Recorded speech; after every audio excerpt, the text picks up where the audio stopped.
نحمده ونصلي على رسوله الكريم أما بعد رب اشرح لي صدري ويسر لي أمري واحلل عقدة من لساني يفقهوا قولي۔ دینی رہنمائی کی مجلس نمبر 172 میں سبھی سامعین کی خدمت میں السلام علیکم ورحمۃ اللہ وبرکاتہ عرض ہے۔ آج کی مجلس کا پہلا سوال یہ ہے، اور یہ پہلے بھی پوچھا جا چکا ہے۔ سوال کرتے ہیں کہ کیا یہ واقعہ سچ ہے کہ ایک بڑھیا حضور اکرم صلی اللہ تعالی علیہ وسلم پر کوڑا ڈالا کرتی تھی، اور ایک دن وہ بیمار پڑ گئی تو نبی اکرم علیہ السلام اس کی عیادت کے لیے تشریف لے گئے، اور اس نے آپ علیہ السلام کے اخلاق کو دیکھ کر کلمہ پڑھ لیا۔ تو جواباً عرض ہے کہ اس واقعے کا کوئی حوالہ دستیاب نہیں ہوا، بظاہر یہ بے اصل ہے، اس لیے نبی اکرم علیہ السلام کی طرف نسبت کر کے اسے بیان نہیں کرنا چاہیے۔ سوال کر رہے ہیں کہ ہم نے سنا ہے کہ ایک مرتبہ سیدنا حضرت معاذ بن جبل رضی اللہ تعالی عنہ نے اپنے محلے میں جا کر لمبی نماز پڑھا دی تھی، جس کی وجہ سے ایک صحابی جو تھکے ماندے پہنچے تھے ان کو ناگواری ہوئی، اور انہوں نے اپنی الگ نماز پڑھی اور پھر پیغمبر علیہ السلام سے جا کر شکایت کی۔ تو نبی اکرم علیہ السلام بہت زیادہ ناراض ہوئے، اور آپ نے حضرت معاذ رضی اللہ تعالی عنہ کو حکم دیا کہ ہلکی نماز پڑھایا کریں، اس لیے کہ مقتدیوں میں کمزور وغیرہ بھی لوگ ہوتے ہیں۔ تو اس حدیث سے بظاہر یہ معلوم ہوتا ہے کہ ائمہ کرام کو مختصر ہی قرأت کرنی چاہیے۔ اگر کوئی یہ استدلال کرتے ہوئے ہر نماز میں مختصر قرأت کرے تو کیا صحیح ہوگا؟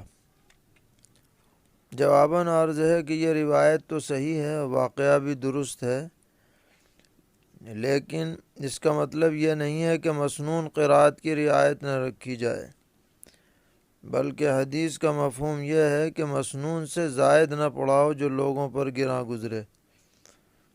اور فقہا نے مختلف احادیث شریفہ کو سامنے رکھتے ہوئے پانچوں نمازوں کے لیے مستحب قرأت متعین فرما دی ہے کہ فجر اور ظہر کی نمازوں میں کچھ لمبی قرأت ہوگی، سورہ حجرات سے لے کر اور سورہ انفطار تک، اذا السماء انفطرت تک، اور عصر اور عشاء کے اندر متوسط قرأت ہوگی، سورہ ویل للمطففین سے لے کر لم یکن تک، اور مغرب میں اور مختصر ہوگی، اذا زلزلہ سے لے کر سورہ ناس تک۔ اس کے بقدر قرأت کی جائے گی، اور اگر کوئی مقتدی اس قرأت کو بھی ناگوار سمجھتا ہے تو اس کا کوئی اعتبار نہیں۔ ہاں، اس سے زیادہ کوئی پڑھے تو پھر اعتراض کا حق ہے، اور اس میں امام کو رعایت رکھنی چاہیے۔ خلاصہ یہ کہ حضرت معاذ رضی اللہ تعالی عنہ کے واقعے سے مطلقاً مختصر قرأت کی تائید نہیں ہوتی، بلکہ مطلب یہ ہے کہ مستحب سے زائد نہ پڑھائی جائے۔ سوال کرتے ہیں فجر کی نماز کے کتنے دیر بعد سونے سے بھولنے کی بیماری نہیں ہوتی؟ جواباً عرض ہے کہ فجر کے بعد سونا بے برکتی کا سبب قرار دیا گیا ہے۔ بعض روایات میں بھی اس طرح کا مضمون وارد ہے، لیکن بھولنے والی بات کہیں نہیں ملی۔ اور جب سورج نکل جائے اس کے بعد سونے میں کوئی حرج نہیں ہے۔ اسی طرح اگر کسی عذر کی وجہ سے آدمی فجر کی نماز پڑھ کر سوئے، مثلا رات میں تھکان زیادہ تھی، جاگا ہوا تھا، یا رمضان المبارک میں لوگ سوتے ہیں سحری کے بعد فجر پڑھنے کے بعد آرام کرتے ہیں تو شرعاً اس میں کوئی حرج نہیں ہے۔ سوال کر رہے ہیں کہ اکثر و بیشتر یہ بات سننے میں آتی ہے کہ انبیاء بنی اسرائیل نے آخری امت میں پیدا ہونے کے لیے اللہ تعالیٰ سے دعا کی تھی۔ کئی انبیاء کی طرف یہ بات منسوب کی جاتی ہے، تو کیا یہ بات صحیح ہے؟ جواباً عرض ہے کہ کسی معتبر روایت سے اس طرح کی دعا کا ثبوت نہیں ملتا ہے۔ بعض روایتوں سے پتہ چلتا ہے کہ حضرت موسیٰ علیہ السلام نے یا اور بعض انبیاء نے اس کی خواہش فرمائی، لیکن وہ سنداً یا تو بہت ضعیف ہیں یا اسرائیلی روایات سے منقول ہیں، ان پر اعتماد نہیں کیا جا سکتا۔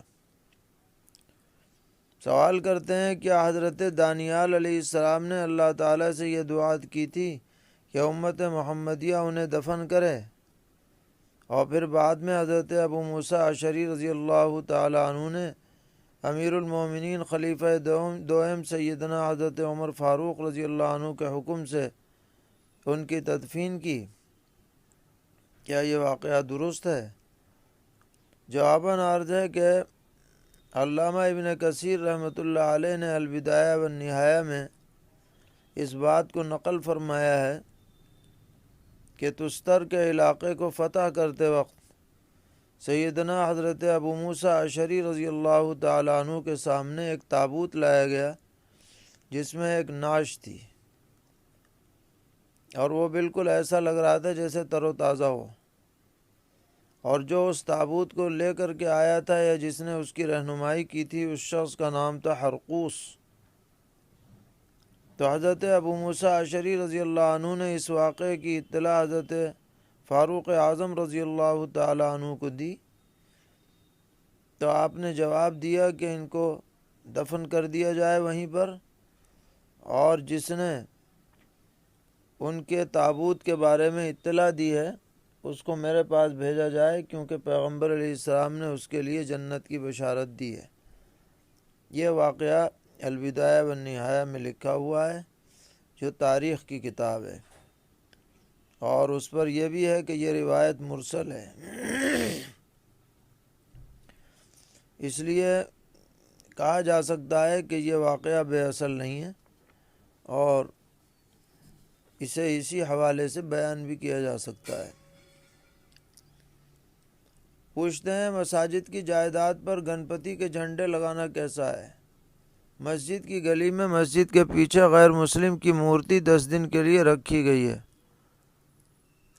تو کیا مسجد کی دکانوں پر یہ جھنڈے لگانے والا عمل درست ہوگا یا نہیں؟ جواباً عرض ہے کہ جو مسجد کی دکانیں مسلمان دکاندار کے پاس ہیں اس میں غیر مسلموں کا مذہبی جھنڈا لگانا درست نہیں ہے، لیکن اگر وہ دکانیں غیر مسلموں کو دے رکھی ہیں اور وہ اپنے طور پر کچھ لگائیں تو ہمارا ان پر زور نہیں چل سکتا، ہم اپنی مرضی سے نہیں لگائیں گے۔ پوچھتے ہیں امتحان کی فیس کس کا حق ہے، مدرس کا یا مدرسے کا؟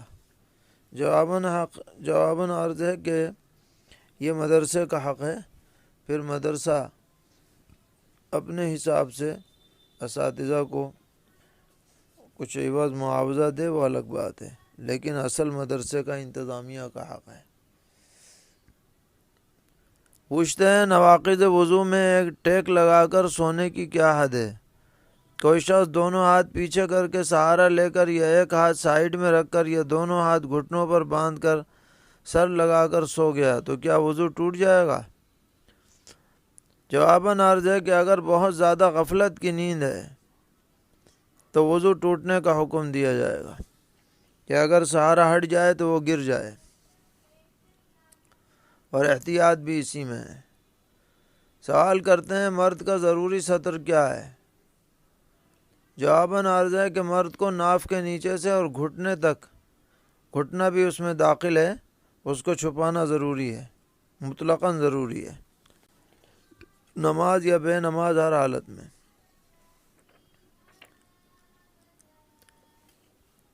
پوچھ رہے ہیں کہ اگر عورت کی پیشانی کے بال نماز کی حالت میں نظر آئیں تو نماز درست ہوگی یا نہیں، جبکہ وہ اپنے کمرے میں اکیلے نماز ادا کر رہی ہے، بے پردگی کا کوئی خطرہ نہیں ہے؟ جواباً عرض ہے کہ اگر سر کے 1/4 بال کھل جائیں گے تو نماز درست نہیں ہوگی، اور اس میں پردہ نا پردے کا کوئی اعتبار نہیں ہے۔ نماز کی حالت میں ستر ضروری ہوتا ہے۔ سوال ہے، مسافر جمعے کی نماز اور خطبہ پڑھ سکتا ہے یا نہیں؟ جی ہاں، جمعے کی نماز بھی پڑھا سکتا ہے اور خطبہ بھی پڑھے گا، شرعاً اس میں کوئی حرج نہیں ہے۔ پوچھتے ہیں، ایک شخص نے 90 لاکھ روپے کی دکان خریدی، 50 لاکھ روپے نقد ادا کر دیے، اس کے بعد بقیہ پیسے رفتہ رفتہ ادا کرنے ہیں اور آئندہ عید الاضحیٰ تک ادائیگی ہوگی، تو مالک دکان کا کہنا ہے کہ مکمل ادائیگی تک دکان کا کرایہ آدھا وصول کروں گا، یعنی 10,000 روپے، تو اس طرح آدھا ماہانہ کرایہ لینا مالک دکان کے لیے جائز ہے یا نہیں؟ جواباً عرض ہے کہ جب یہ دکان بیچ دی گئی، فروخت کر دی گئی، تو اب کرائے کی شرط لگانا کیسے درست ہو سکتا ہے؟